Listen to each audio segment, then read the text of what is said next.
Viewers, welcome back to our channel. So ಈ ವಿಡಿಯೋದೊಳಗ ಫಿಸಿಕ್ಸ್ಗೆ ಸಂಬಂಧಿಸಿದಂತೆ land surveyor ಮತ್ತು ಇನ್ನಿತರ ಪರೀಕ್ಷೆಗಳಿಗೆ ಸ್ಪೆಷಲಿ ಲ್ಯಾಂಡ್ ಸರ್ವೇಯರ್ ಎಕ್ಸಾಮ್ಗೆ ಫಿಸಿಕ್ಸ್ ಸಂಬಂಧಿಸಿದಂತೆ ಕೆಲವೊಂದಿಷ್ಟು ಪ್ರಶ್ನೆಗಳನ್ನು ನೋಡ್ತಾ ಹೋಗೋಣ. ಸೊ ಫಸ್ಟ್ ಪ್ರಶ್ನೆ ಬಂದು light is the form of options sound energy, mechanical energy, electromagnetic energy ಮತ್ತು ನ್ಯೂಕ್ಲಿಯರ್ ಎನರ್ಜಿ ಅಂತಿದೆ. So light is the form of electromagnetic energy is the right answer. So option C ಇಲ್ಲಿ correct ಆಗ್ತದೆ.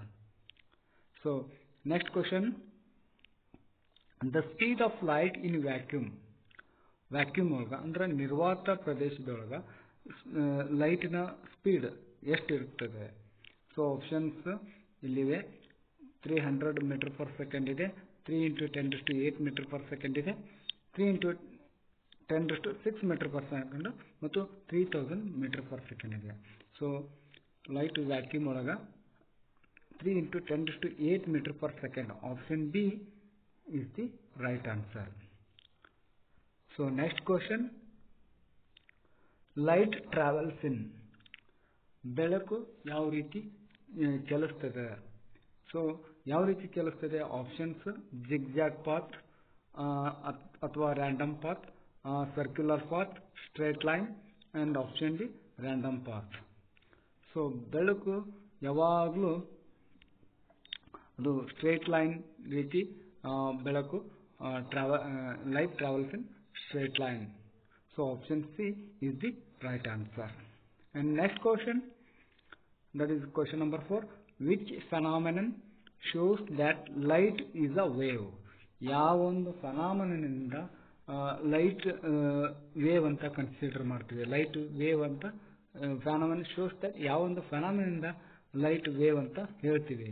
So options refraction, interference and absorption.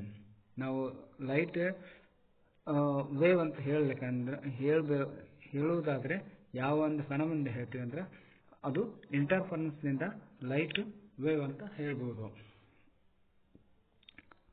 Next question, light waves are, ಬೆಳಕಿನ ಕಿರಣಗಳು ಅಂತ ಹೇಳ್ಬೋದು. Light waves are options longitudinal, transverse, circular and stationary ಅಂತಿದೆ. So light waves are option B transverse is the right answer. So transverse ಅಂದ್ರೆ wave particle perpendicular to the direction of the wave motion. So this is a wave.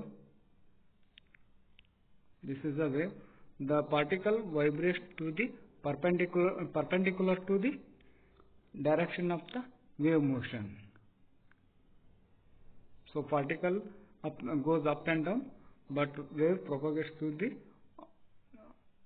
this direction. So option D is the right answer. And next question, that is the question number 6. A rainbow is formed due to, ಅಂದ್ರೆ ಕಾಮನಬಿಲ್ಲು ಯಾವ ರೀತಿ form ಆಗಲಿಕ್ಕೆ ಕಾರಣ ಏನು? ಅದು options refraction only, diffraction only and option D refraction and dispersion.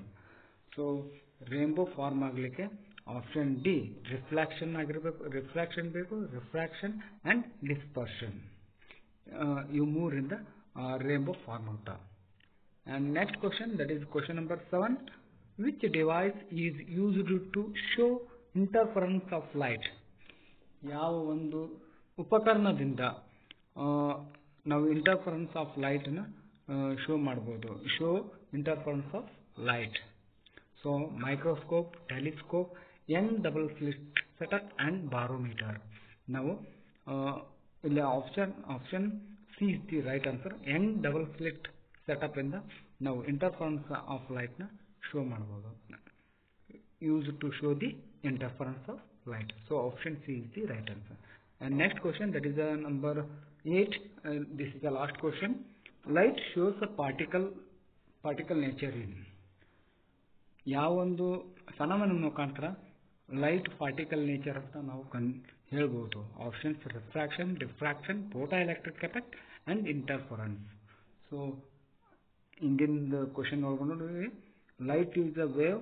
ಯಾವ light ಅಂತ wave ಹೇಳ್ಬೇಕಂದ್ರೆ ಇಂಟರ್ಫರೆನ್ಸ್ ಅಂತ ಹೇಳ್ತೀವಿ. Particle nature, light shows a particle nature ಅಂದ್ರೆ option C photo electric effect ಇಂದ ನಾವು particle nature, light shows a particle nature ಅಂತ ಹೇಳ್ಬೋದು. Option C is the right answer. So ಇಲ್ಲಿವರೆಗೂ ಪ್ರಶ್ನೆ 8 ಪ್ರಶ್ನೆಗಳನ್ನು ನೋಡಿದ್ವಿ. So if you like this video, please subscribe my channel and thank you for watching this video.